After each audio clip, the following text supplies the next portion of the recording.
आप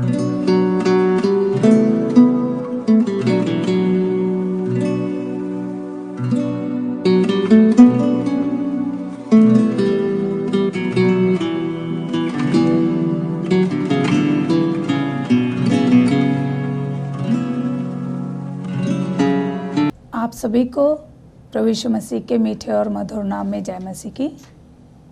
परमेश्वर के प्रिय लोगों, हम सब जानते हैं कि बाइबल में हमेशा हमने पाया है कि परमेश्वर कष्टों और क्लेशों में अपने भक्तों के संग रहता है। परमेश्वर अपने लोगों को संभालता है, उनकी रक्षा करता है, उनको तसल्ली देता है, उनके दुखों में वो कभी भी साथ नहीं छोड़ता है। आज ऐसे ही कई बातों को हम परमेश्वर के वचन से सीखेंगे।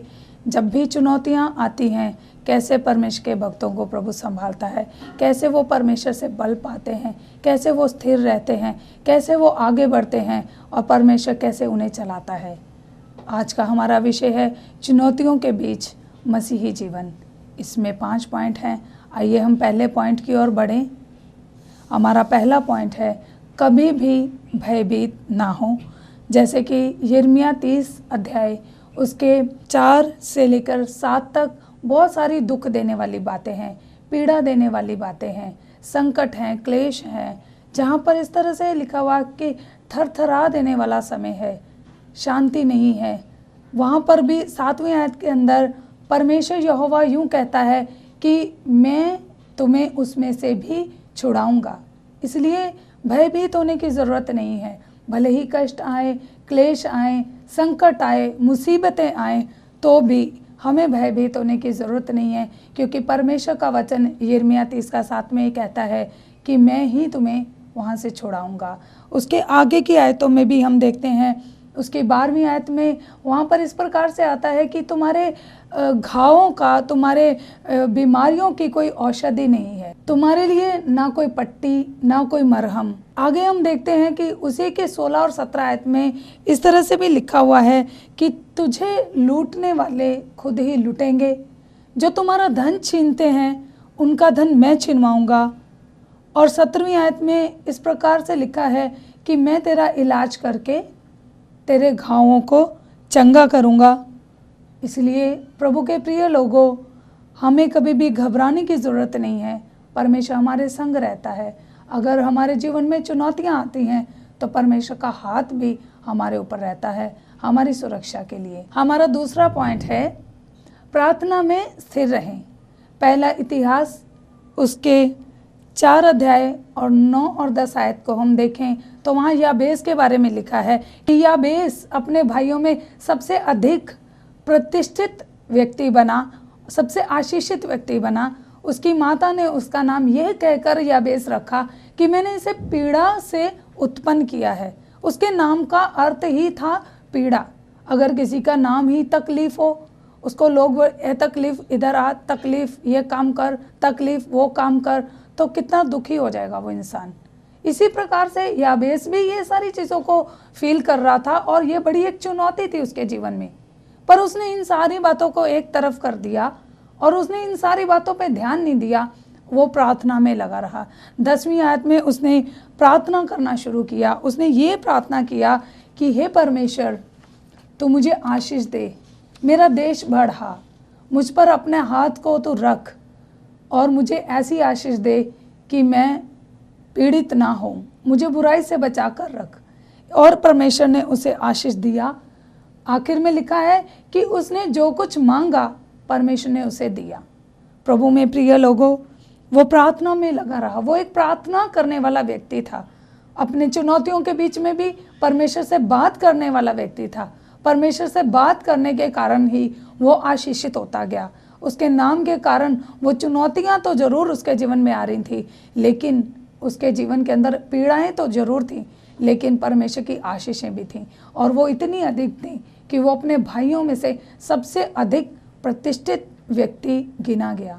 तीसरा पॉइंट है, परमेश्वर की भलाइयों का इंतज़ार करें। भले ही चुनौतियां हमारे जीवन में हैं, लेकिन हम इंतज़ार करें कि भलाई को पैदा करने वाला परमेश्वर हमारे साथ है, आपके साथ है। हम देखेंगे पहला इतिहास 13, 14 और 15 अध्यायों के अंदर दाऊद एक राजा होने के बावजूद भी बहुत सारी चुनौतियों का सामना कर रहा है। कई सारी चुनौतियां उसके सामने हैं, जिनमें से एक चुनौती ये थी कि किर्यतरीम में से यरूशलेम को परमेश्वर का जो वचन है, वाचा का संदूक, वो कैसे लाया जाए। वो एक चुनौती उसके जीवन में थी और उस चुनौती के बीच में एक व्यक्ति की मृत्यु भी हो गई। ये सारी बातें राजा दाऊद के सामने एक चुनौती है, लेकिन उसने उस काम को छोड़ा नहीं।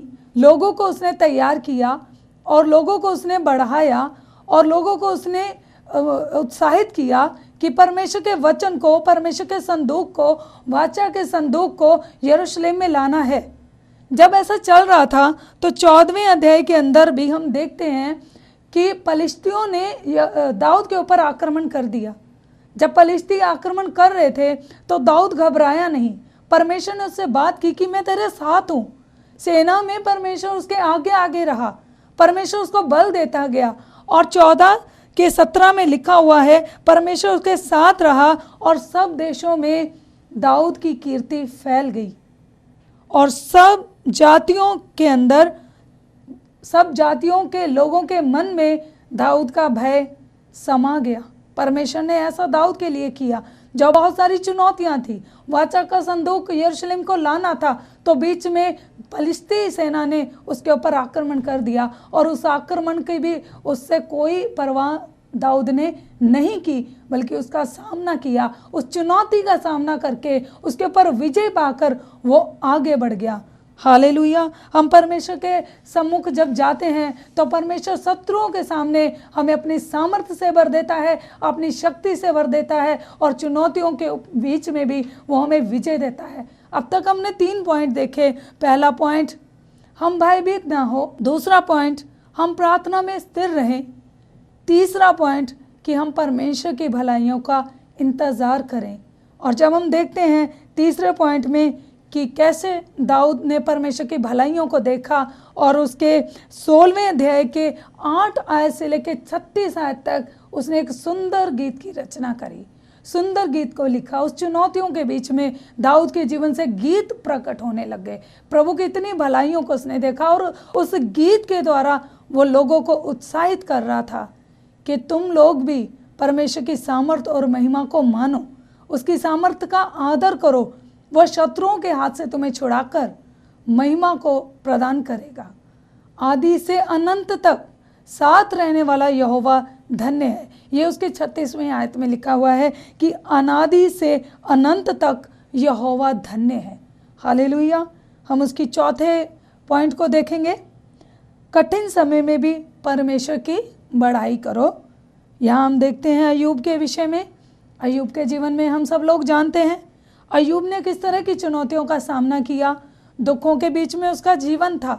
शैतान उसके पीछे पड़ गया कि कैसे अय्यूब को वो परमेश्वर के सामने गिरा दे, परमेश्वर के सम्मुख से अय्यूब को हटा दे। अय्यूब के जीवन में उसने बीमारी को लाया, पर अय्यूब ने अपने मुंह से परमेश्वर के ऊपर कोई दोष नहीं लगाया। उसके बच्चे नष्ट हो गए, उसकी संपत्ति नष्ट हो गई, उसका शरीर घावों से भर गया, उसके मित्रों ने उसको तज दिया, उसकी खुद की पत्नी ने उसको ठुकरा दिया। फिर भी अय्यूब ने परमेश्वर की निंदा नहीं की। अय्यूब का 1:22 में इस प्रकार से लिखा है, अय्यूब ने ना तो पाप किया और ना परमेश्वर पर मूर्खता से दोष लगाया। उसने अपने मुंह से परमेश्वर की बड़ाई की। उसने कहा परमेश्वर ने दिया, परमेश्वर ने ले लिया, परमेश्वर का नाम धन्य हो। उसने परमेश्वर के नाम की बड़ाई की। क्या कोई व्यक्ति इस तरह से कर सकता है? क्या कोई विश्वासी इस तरह से कर सकता है? क्या मैं और आप इस तरह से कर सकते हैं? इतनी बड़ी चुनौती उसके जीवन में थी, कुछ भी नहीं बचा, कुछ भी नहीं बचा। संपत्ति नहीं बची, परिवार नहीं बचा, लोगों ने छोड़ दिया, लोगों ने निंदा की, लोगों ने फिक्रे कसे, ताने मारे, लेकिन अय्यूब अपनी बात पे अड़ा रहा। उसने परमेश्वर को नहीं छोड़ा, उसने परमेश्वर को नहीं कोसा। अगर शायद मैं होती या आप होते तो हम कह सकते थे, परमेश्वर तूने मुझे क्यों छोड़ दिया है? परमेश्वर मुझे भूल गया, परमेश्वर ने मुझे तज दिया। क्या परमेश्वर प्रार्थनाओं को नहीं सुनता? लेकिन अय्यूब इस तरह से बातें नहीं कर रहा था। हम देखेंगे अय्यूब की किताब उसके 23वें अध्याय के अंदर हम देखते हैं कि बहुत दर्द और कराहट के बीच में भी अय्यूब दुख में है, अय्यूब तकलीफ में है, सहने से बाहर उसका जीवन है, लेकिन फिर भी उसकी आंखें परमेश्वर को ढूंढ रही हैं। वो कह रहा है कि परमेश्वर को मैं ढूंढता हूँ, मैं आगे पीछे, मैं दाएं बाएं परमेश्वर को ढूंढता हूँ, लेकिन वो मुझे दिखाई नहीं देता है। वो इसलिए नहीं ढूंढ रहा था कि परमेश्वर के सामने आ जाए और वो परमेश्वर के ऊपर चिल्लाए या परमेश्वर से पूछे कि परमेश्वर तूने मेरे साथ ऐसा क्यों किया, क्यों मेरे बच्चों को ख़त्म कर दिया, क्यों मेरा जीवन बर्बादी के अंदर आ गया, क्यों सारे समाज के अंदर मुझे नीचे गिरा दिया। ये सब करने के लिए वो परमेश्वर को नहीं ढूंढ रहा था। वो तो परमेश्वर का प्यासा था, वो तो परमेश्वर की चाहत रखता था। वहाँ पर हम देखते हैं कि 23:10 में ऐसा लिखा है कि जब वो मुझे ता लेगा तब मैं सोने के समान निकलूँगा। अय्यूब कितना भलाई से परमेश्वर को ढूंढ रहा था, कितना प्रेम करता था वो परमेश्वर से। चुनौती के बीच में भी वो परमेश्वर की योजनाओं को समझ रहा है। वो जानता है कि वो परमेश्वर अपने भक्त को परख रहा है। वो जानता था कि परमेश्वर उसकी परीक्षा कर रहा है, परीक्षा नहीं कर रहा है, उसको परख रहा है, उसको तैयार कर रहा है आने वाली महिमा के लिए। परमेश्वर उसको तैयार कर रहा है। ये बात अय्यूब ने जान ली और वो कह रहा है कि जब वो मुझे ता लेगा तब मैं सोने के समान निकलूँगा। आग जैसे सोने को शुद्ध कर देती है, आग जैसे सोने को परख लेती है, उसके अंदर से सारी त्रुटियाँ, सारी अशुद्धताओं को निकाल देती है, ऐसे ही चुनौतियाँ भी मसीही जीवन के अंदर मसीह व्यक्ति को तैयार कर देती हैं। मसीह जीवन में खराई को लाती हैं, सच्चाई को पैदा करती हैं, परमेश्वर की भलाइयों को हम देख पाते हैं। हमारा 5वां पॉइंट है आज्ञाकारिता और विश्वास में एक कदम आगे। हम देखते हैं उत्पत्ति 26 अध्याय के अंदर 1 से लेके 6 आयत तक, वहाँ बहुत बड़ा अकाल को हम देखते हैं। इसहाक गरार में रहता था और वहाँ पर बहुत बड़ा अकाल पड़ गया। उस अकाल के बीच में जब कुछ भी जोता बोया नहीं जा सकता था तो इसहाक ने एक निर्णय लिया कि वो गरार को छोड़कर मिस्र में चला जाए। परंतु परमेश्वर की एक आज्ञा उसके पास आई कि तू मिस्र में मत जाना, और इसहाक ने परमेश्वर की उस आज्ञा को मान लिया। उसने विश्वास किया क्योंकि परमेश्वर उससे बात कर रहा था। परमेश्वर उसे वायदे याद दिलाए। उसके पिता अब्राहम से जो वायदे परमेश्वर ने किए, उन वायदों को परमेश्वर ने उसे याद दिलाया। उन वायदों को याद करके इसहाक के अंदर बहुत हिम्मत आ गई और बल आ गया और उसका विश्वास बढ़ गया। और 6 आयत में लिखा है वो वहीं पर रहा। उसने अकाल की स्थिति में भी उस बंजर जमीन पर बोया और उस पर बोया और जोता, और 12वीं आयत में लिखा है कि 100% उसने फल को 100% फल उसको प्राप्त हुआ। 100% फल अकाल के अंदर मिलना, यह है परमेश्वर के सम्मुख चलने के लिए। जब चुनौतियां आ जाती हैं और हम परमेश्वर के सम्मुख चलते रहते हैं, चुनौतियों के बीच में जब हम परमेश्वर की आवाज़ को सुनते हैं, परमेश्वर के वायदों को हम याद रखते हैं, हम आज्ञाकारिता और विश्वास में एक कदम और आगे बढ़ाते हैं, तो 100% परमेश्वर देने के लिए योग्य है। इसहाक को 100% परमेश्वर ने दिया। हम कभी भी चुनौतियों के बीच में एक कदम पीछे ना हटा लें। जब संकट आते हैं तो हमारे कदम पीछे ना हटने पाए, हम विश्वास में कमज़ोर ना हो जाएं, हम आज्ञाकारिता में कमज़ोर ना हो जाएं।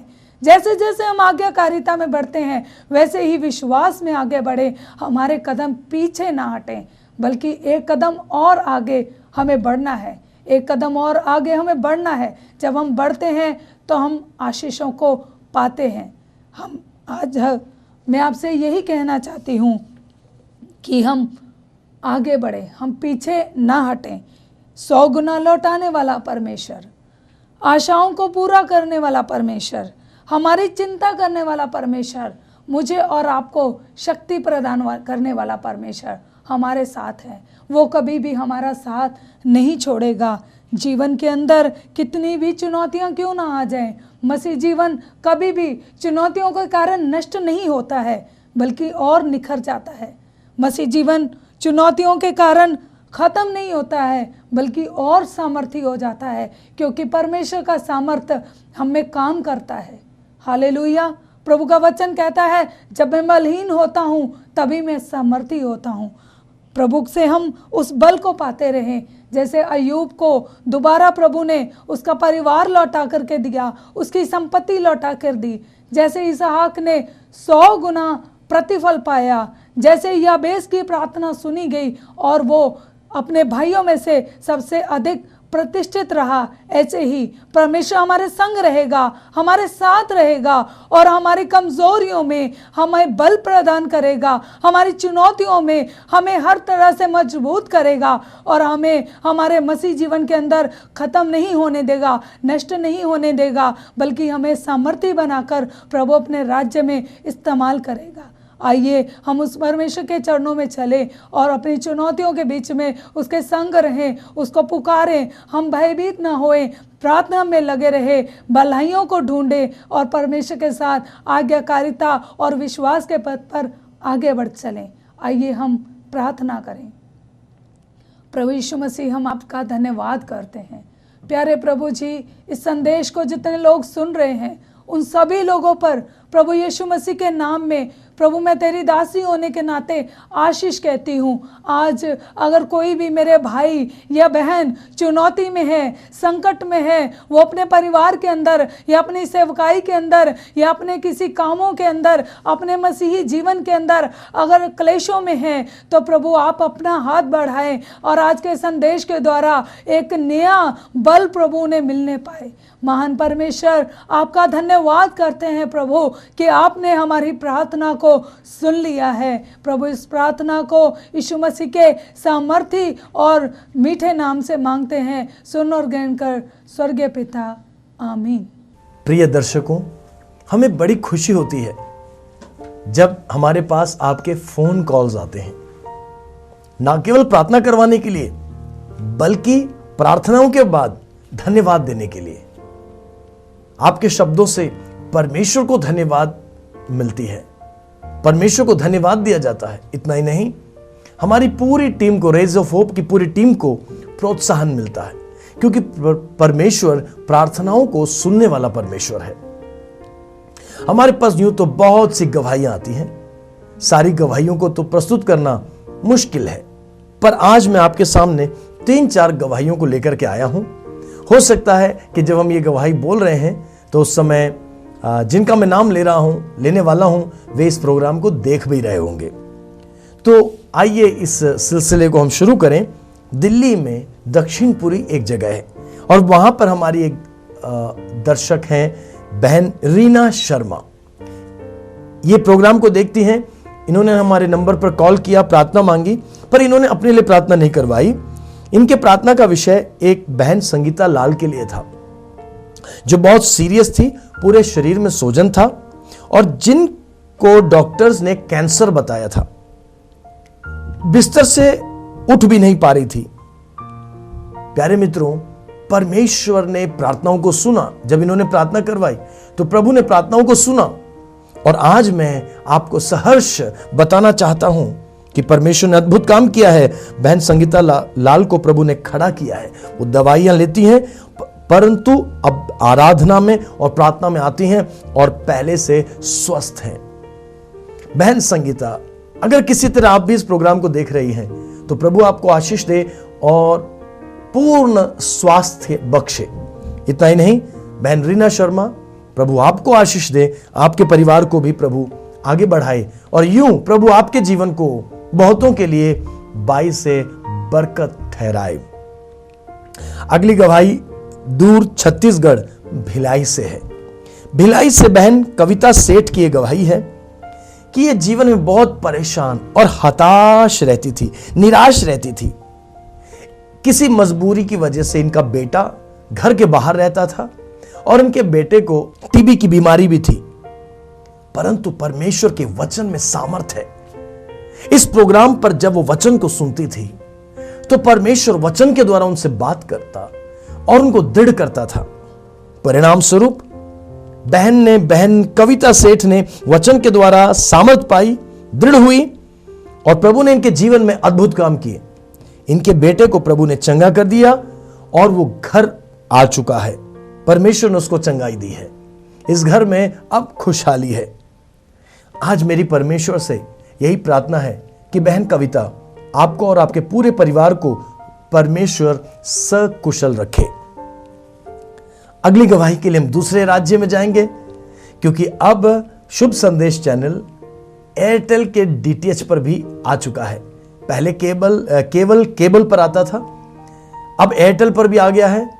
और प्रार्थना करते रहिए कि सारे डीटीएच प्लेटफॉर्म्स, चाहे वो टाटा स्काई हो या वीडियोकॉन हो, हर डीटीएच प्लेटफॉर्म पर भी ये चैनल आने लग जाए। परमेश्वर अद्भुत काम करेगा।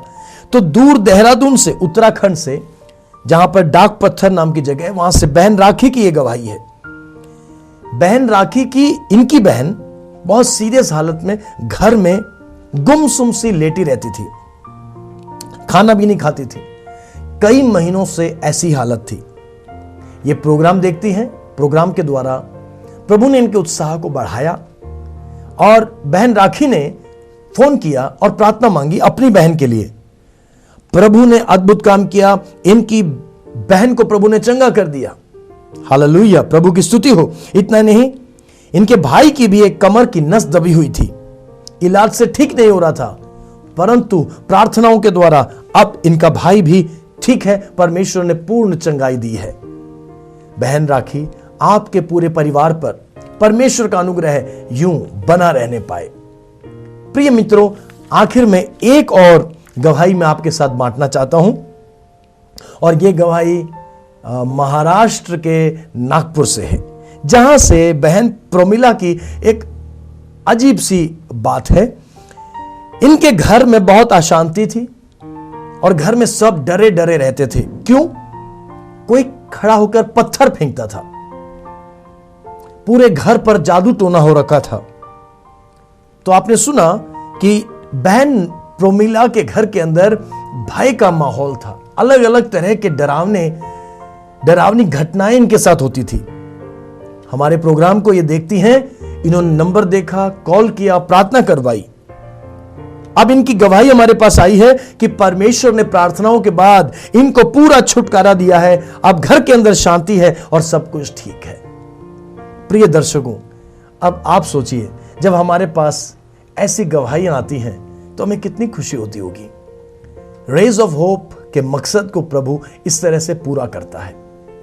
रेज ऑफ होप कार्यक्रम को आगे चलाने के लिए आपकी प्रार्थनाएं बहुत जरूरी है, आपका सहयोग बहुत जरूरी है। और हां, आप अपने महत्वपूर्ण प्रार्थना विषय हमें फोन करके बताएं, ईमेल करें या एसएमएस करें, और आप हमें चिट्ठी भी भेज सकते हैं। हमारे संपर्क में रहिए, यूं गवाही देते रहिए। प्रभु की आशीष सब पर होती रहे।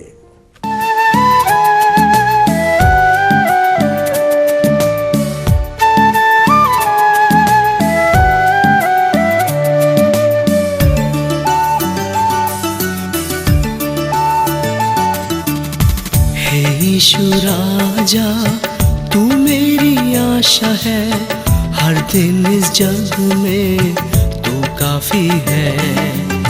हे यीशु राजा, तू मेरी आशा है, हर दिन इस जग में तू काफी है।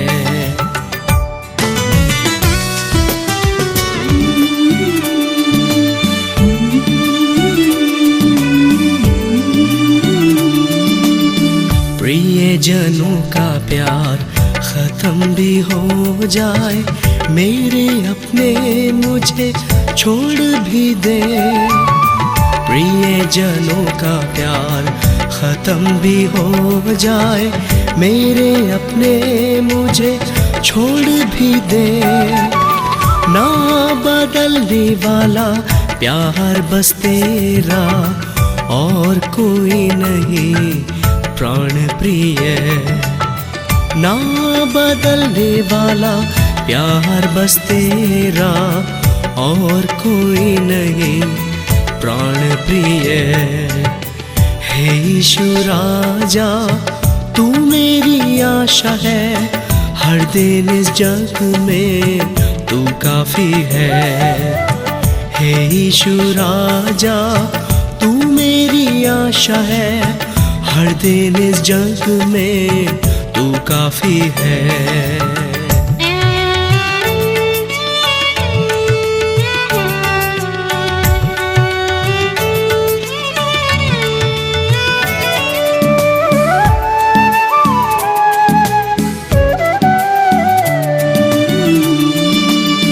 कब मैं तेरे चेहरे को देखूंगा, आशा से करता हूँ मैं इंतजार। कब मैं तेरे चेहरे को देखूंगा, आशा से करता हूँ मैं इंतजार।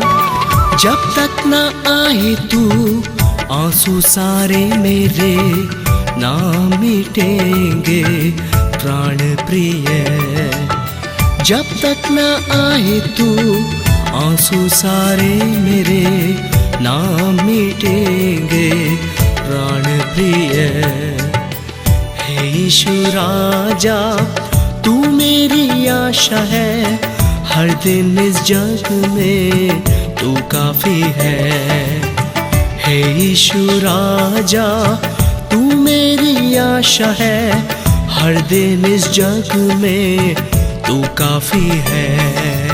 हमारा एड्रेस है शिफाले church, RZ 8M, first floor, गली number 4, Indira park, Palam colony, New Delhi 110045। तो आप हमारे एड्रेस पर हमें चिट्ठी भी जरूर भेजें, हमें आपके संपर्क का इंतजार होगा। जय मसीह की। God bless you.